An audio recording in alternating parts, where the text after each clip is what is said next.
வணக்கம். Sasikumar talks. Google my business duplication issue அதை பற்றி தான் இந்த வீடியோவில் பார்க்க போகிறோம்.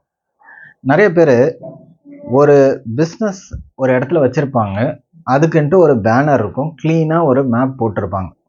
அதுக்கப்புறம் அவங்களுடைய ஒவ்வொரு சர்வீஸும் நல்லாவே மேப்பில் இண்டெக்ஸ் ஆகணும்னு சொல்லிட்டு வேறு நேம்ஸு, அவங்களுடைய பர்சனல் நேம்ஸ் எல்லாம் யூஸ் பண்ணி அதே லொக்கேஷனுக்கு வேறு லிஸ்டிங்ஸ் போடுவாங்க. அதுக்கும் நிறையா ரிவ்யூஸ்லாம் கொண்டு வந்திருப்பாங்க. ஸோ இப்போ இந்த மாதிரி இஷ்யூஸ் வரும்போது கூகுள் என்ன பண்ணுது அப்படின்னா, டூப்ளிகேட் பண்ணிடுது.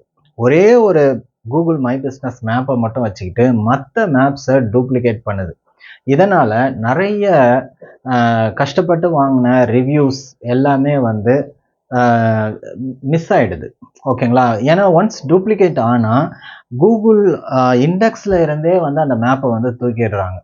ஸோ ஒரு ஃபார் எக்ஸாம்பிள் நீங்கள் வந்து க்ளீனாக உங்களுடைய பேனரோட அட்ரஸோட ஒரு கூகுள் மேப் வச்சுருக்கீங்க, அதில் 100 ரிவ்யூஸ் வச்சுருக்கீங்க.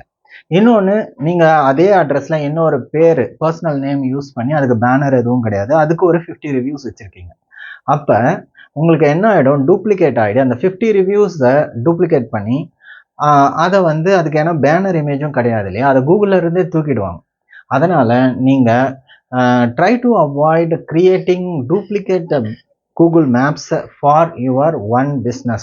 உங்ககிட்ட இருக்கிற ஒரு பிஸ்னஸ் இருக்குது அப்படின்னா அதுக்கு நீங்கள் நிறைய டூப்ளிகேட்ஸ் பண்ணி அதனால உங்களுக்கு லீடை எடுக்க முடியுன்ற கான்செப்டை விட்டுருங்க. Because Google is rolling out that. So இந்த வீடியோவில் நான் சொல்ல வர்றது என்ன அப்படின்னா, in order to avoid the duplication issues, நான் சொன்னதை ஞாபகத்தில் வச்சுக்கோங்க. ஒரே ஒரு பிஸ்னஸ் மேப் இருந்தாலும் பரவாயில்ல, you establish that map. Thank you very much. This is Sasikumar. This is said as per my experience. Thank you.